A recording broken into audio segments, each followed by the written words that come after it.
Muhammad learned and extracted much from the Jewish religion. He took from the Bible, your record book.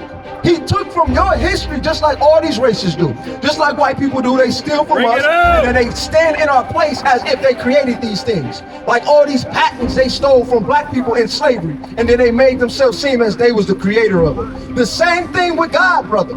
We the one had the original God. These other nations stole our God and remixed it into something that made sense to them.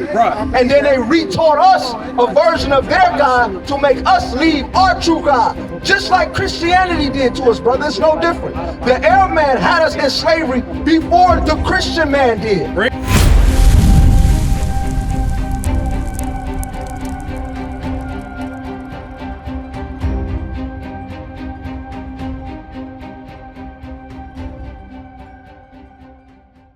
Do you know that's not their God? The origin? No, he's a prophet of them. I know Allah, they believe in Allah, but I'm saying Muhammad is the one that pushed that God on them, on the Arabs. Because before that, the history is they had many gods. Muhammad learned from the Jew, your people, our people, about one God. And that's how they became Allah. What I'm showing you is, I want you to learn is... That's not Allah. What I want you to... became Allah. Allah? No, he made Allah into the one God that the Arabs would worship and become Muslim. I'm going to show you how to... This is a history book right here. That ain't how it This is a history book. I'm going to read it out of the history book. Verse 45, page 45. I want you to listen to this. I don't want you to get offended. I just want you to hear what we got to say.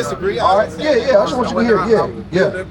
After Read the book. What's the book called? Indiana, all over. From Babylon to Timbuktu. So this is a book called From Babylon to Timbuktu. You into books? I'm familiar with it. Historical books. This is a scholar right here. I'm gonna show you. This is a scholar. What's the scholar name? Rudolph R. Windsor. So this is the scholar Rudolph R. Windsor. He's a black man, by the way. He wrote this book. He's a scholar. He went and seen and documented and studied the history of the Jews. Now watch what he learned. Read. After Muhammad became a camel driver, This is a fact. He was a camel driver. he traveled to remote and intriguing lands. He led his caravans to Persia, Syria, and Egypt, transacting business with merchants of every kind. So he was a businessman. He was a camel driver riding around getting business. Now watch this. On his business trips, he met Jews, Christians, and members of other sects. He interrogated them concerning the tenets of their religion. So Muhammad, just like how, regular people do, walking up and down the street having conversations about religion, that's what he was doing. He was one of them type of men that would go and interrogate the Jews about their God. He would go and interrogate the Christians about their God. He would go and interrogate whoever religion was doing that time about their gods. Now watch what he learned. He frequented the environment of the Jews. But he frequently was around these people right here. The 12 tribes of Israel, the Jews. That's us, the blacks. He was frequently around us. When we knew who we was the Israelites. Read. And their rabbis, mostly because they were merchants and an omnipresent ethnic group, because he could not read or write. So Muhammad is documented in history, he cannot read or write. Read. His ears were attentive and keen to everything that the Jews related to him. Muhammad learned and extracted much from the Jewish religion. He took from the Bible, your record book. He took from your history just like all these races do. Just like white people do, they steal from us and then they stand in our place as if they created these things. Like all these patents they stole from black people in slavery and then they made themselves seem as they was the creator of it. The same thing with God, brother. We the one had the original God. These other nations stole our God and remixed it into something that made sense to them. And then they retaught us a version of their God to make us leave our true God. Just like Christianity did to us, brother. It's no different. The Arab man had us in slavery before the Christian man did. I'm talking about Christian, I'm talking about white people. Watch this, read. And compounded it with his new religion. So he took our religion, which is the Bible, God, Most High, and put it with his religion. Read. Islam. What? Islam. This is the religion that we are in today. Read. All right, so now go to page 48. Don't stop right there, because I want you to see the historical records of how this came about. So when he started his new religion, and then he went around and teaching Israelites his religion, what do you think happened? I'm going to show you in the record history book. The Prophet Muhammad adopted many principles and laws from the Jewish religion. That's why they got what's called Ramadan. What's Ramadan about? Bring it out. Fast. And where did they get that from? Wake 'em The up. Day of Atonement in the Bible. They stole that from the Bible and then recreated it. Where did they get praying multiple times a day from? Bring it The out. Jews. They stole that from the Bible and then say, you know what we gonna do? The Jews do 3 times a day. We're gonna do 5. Because we're gonna outdo them. This is what heathens do. When it comes to us, they try to steal from us and outdo us because they think they're better than us, and they not. Right. Bring it out. We are the greatest nation on the earth. That's right. That is the Israelite. That's you. Bring it out. You are not a Muslim. You are an Israelite. You are God's chosen seed on the earth. I'm gonna prove it to you. Read. Muhammad adopted also the main details of the Jewish calendar, the Day of Atonement, the Sabbath, much of the Bible, and narratives from the Midrash. So the Bible, a lot of the Quran, what? It's a recitation. It's trying to recite the Bible. That's why at the beginning they got the same stories that's in the Bible, and they remix them up. Bring it out. Oh yeah, you know Adam. Yeah, he had a wife. We don't know her name. We're gonna change the name and call it something different. And then you know Cain and Abel. Oh well, you know we ain't gonna go into that history, but we are gonna talk about Jesus Christ. Yeah, when he was a kid, he turned a bird from clay and made it fly. That's not in the Bible. Where you get that history from? Oh, we just gonna recreate it. This is an evil thing. That's called plagiarism in school. You know what you get for plagiarism? A F. Bring it out. You know what these nations gonna get for plagiarizing this Bible?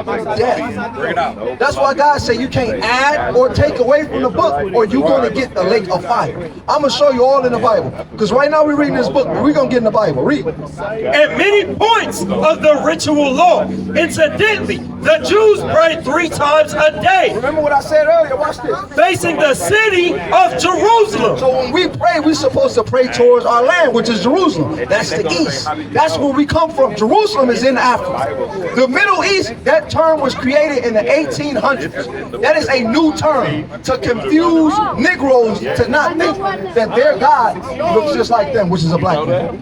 That's why they made that up term and say Middle East. So when you think of Jesus, you know what you think about? An Arab man. Bring it out. So you'll think, well, I don't think Jesus is white. He was more Middle Eastern. No, the hell he was not. He was a Negro.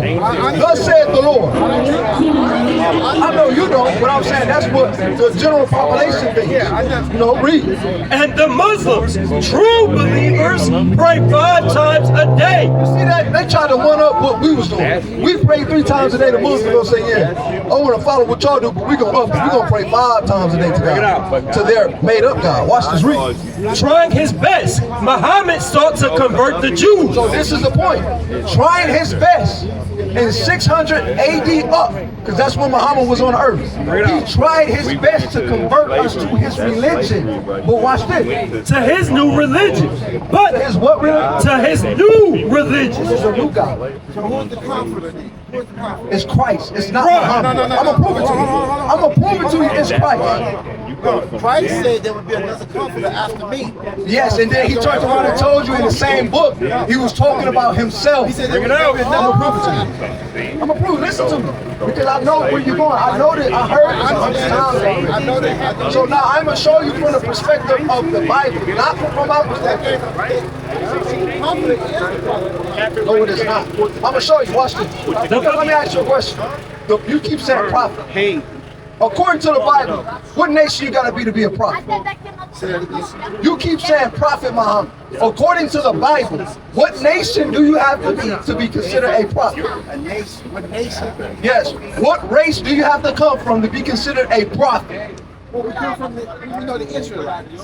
Oh, wait a minute. So was Muhammad an Israelite? Bring it out. Or was he an Arab man? The Arab with Jesus. That's my point right there. Watch this, read. The book of Amos, chapter 2, verse 11. And I raised up of your sons for prophets. So God said he raised up of our sons. We got to stop trying to join hand in hand with the oppressors. The Arabs are our oppressors. And I'm going to show you in the Bible God say of our kids he raised up prophets. Read. And of your young men for Nazarites. Is it not even thus, O ye children of Israel? No, the nation of Islam. O ye children of Israel? No, the Arabs. O ye children of Israel? No, the white man can be a prophet. O ye children of Israel? Japanese man can be a prophet. O ye children of Israel? The only prophets are the children of Israel. That's So with right. knowing that understanding, it's impossible for Muhammad to be the comforter, because the only comforter would come from the tribes of Israel. That's Now right. go to John 14 and read about the comfort. Let's see what Christ said out of his mouth. The book of John, chapter 14, verse 26. I want you to start from verse 15. Verse 15. If ye love me, keep my commandments. This is Christ speaking. He said, if you love me, keep my commandments. Why is he saying that? Because he's giving us the history telling us in order for us to truly get the Spirit of Christ on us and the Spirit of the Most High God, we have to obey the commandments of the Lord. Because That's in right. the future, we was going to forget it because the Arabs was going to put us in slavery. He said he come to change that. He come to fulfill. Exactly. Now watch what he fulfilled. Read. And I will pray the Father, and he will give you another comforter, that he may abide with you forever, even the Spirit of truth. So he said, I'm going to pray the Father. He's going to give you another comforter that he will abide with you forever, even the Spirit of truth. Okay, now watch this. Read. Whom the world cannot receive, because it seeth him not, neither knoweth him. But ye know him, for he dwelleth with you and shall be in you. So it said, you know him. He dwelling with you. He shall be in you. Was Muhammad dwelling with them at the Bring time? it out! Was Muhammad on the earth in 30 AD Bring it out! Apostles. with the apostles? Yeah, 30 AD. Muhammad didn't come onto the scene until 600 and 700 AD. So how can he be the one dwelling with them? Came after the birth of Christ. How can he be the one dwelling with them? Christ just said that the comforter dwelling with you. He's here with you. Read. I will not leave you comfortless. Oh my goodness, he just told you who the comfort was. Bring it out. He said, I. Read it again. I will not leave you comfortless. No, it was going to be a new man that come out of the sky. He's telling you who it is. It's the Spirit of him. It's him, Christ himself. He is that comforter. That's No right. other nation is going to comfort us. Right. The Arab nation, they over there got our people in slavery right now in Liberia. Bring it out. How the hell they going to comfort us? They don't give a damn about us, bro. Taking dumps on our women. They don't give a damn about us, making our women in porta potties. Sending these black women over there because they covetous and they ain't making no money here. They gonna go to these Arab countries like Saudi Arabia, get shitted on for thousands of dollars while these Arab princes is celebrating this stuff. Bring it out. They putting us in chains and beating the hell out of us, and we talking about, yeah, we Muslim. I'm Teach a the Muslim people, supporter. We ain't no damn Muslims, we the Israelites. That's right. We are the children of God. The comforter is Christ. That's who we need to come back to. Right. That's who he sent to us in the last day, the Spirit of Christ. And Christ is not no white man. I know that. Christ is a black man. Bring The it out. spirit of your forefather. That's Christ, right. a black man. I understand that. You got to get that in your mind, because what will happen is they will trick you and make you think to serve a damn Arab. So now you back in slavery. You done ran from the white man plantation and ran to the Arabs. We ain't escaped nothing. Go to Deuteronomy 20. This is one of the curses in the Bible. When the brother earlier was bringing out the curses of Deuteronomy 28, God had already prophesied the two main religions that we will be running to will be Christianity and Islam. Bring it out. This is why God has a problem with us as a race of people, because we don't run to him. We run to other guys and look for salvation. Where was the Arab God in slavery? What did God say about that? What did Allah, what was his judgment for us being enslaved by Arabs and white people? Why did he put us in slavery to Arabs and white people? God don't have no hand in nothing wrong. So God ain't do that. You sure about that? Yeah, God. Okay, go to Isaiah 45 and 7. God don't have no hand. He don't have his hand in nothing wrong. God don't kill nobody, right? No, God don't care. No, he don't make evil either, right? No. Yeah, okay, good. I like that you said it. This is why it's important you got to come back to the truth. Because the God that you're serving right now don't have no real power. Because if he can't do evil and he can't create evil, then he's weak as hell. Because how can he have no power over the opposition if he's an all-knowing, all-powerful God? That don't make no sense. An all-knowing, all-powerful God has power over everything. It created everything. That's right. It controls everything. That's why the God of this Bible, the God of Israel, is the only God. That's right. Ain't no other gods. Read this. The book of Isaiah, chapter 45, verse 7. I form the light. No. He didn't make the light. I form the light. What else do God and create darkness. What else do God do? And create darkness. I make peace and create evil. God is the one that's doing it. Watch. Matter of fact, he gonna step in himself. Read on. I, the Lord, Who? the Lord, do all these things. The Lord do all that stuff. That's what right. I'm telling. Islam has clouded your mind to where you can't even see that God is the one that's doing all of that. When a baby gets put to death, that was God that did that. That's Nobody dies. No creature dies without the approval of the Most High God. That's right. Nothing. I believe that. Everything dies because he said it needs to die. Everything dies because he approves it. Across the earth, the prophets move. From city streets to distant lands, the message is the same. Israel must rise. Through every quest, every journey, the truth spreads. No border can contain it. No distance can silence it. Our nation lives in every moment. In joy, we celebrate marriages. In sorrow, we honor our dead. On the Sabbath, we gather as one. Families rejoicing together, bound by the commandments of God. Yet are we tried. From the stones in Kenya to the hatred in Montana, we endure as a soldier of the Lord. And still, the mission expands. On the airwaves, on the screens, in every nation under heaven, Israel's voice is heard. We build our communities. We raise our children in royalty. We restore what was broken. We clean what was defiled. We show the world who we are.